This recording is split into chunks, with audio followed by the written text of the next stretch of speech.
Hello guys, welcome back to our channel. তো আজকে আমাদের এখানে কালী পুজো আছে, তো সেটাই তোমার সাথে শেয়ার করব।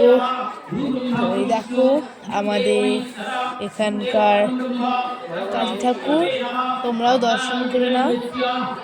তারপর খাওয়ার জায়গায় এত লাইন দেখে আমি তো অবাক, সেই জন্যই পাশে দাঁড়িয়ে দাঁড়িয়ে খাবার হচ্ছিল সেটাই দেখছিলাম, সেটাও ভিডিও করে নিলাম। এবার হাজারটা লাইন দেওয়ার পরে আমি খেতে বসে পড়েছি।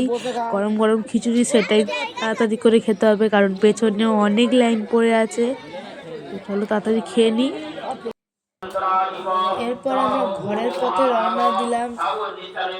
যাওয়ার সময় প্রচুর ভিড় ছিল, সেই জন্য আমি ক্লিপটা নিতে পারিনি, ভিডিও করতে পারিনি। সেই জন্য যাই হোক, টাটা বাই বাই, দেখা হচ্ছে নেক্সট ভিডিওতে। আর প্লিজ আমার চ্যানেলটা সাবস্ক্রাইব করে দেবে, আমার ভিডিওতে লাইক কমেন্ট শেয়ার করবে।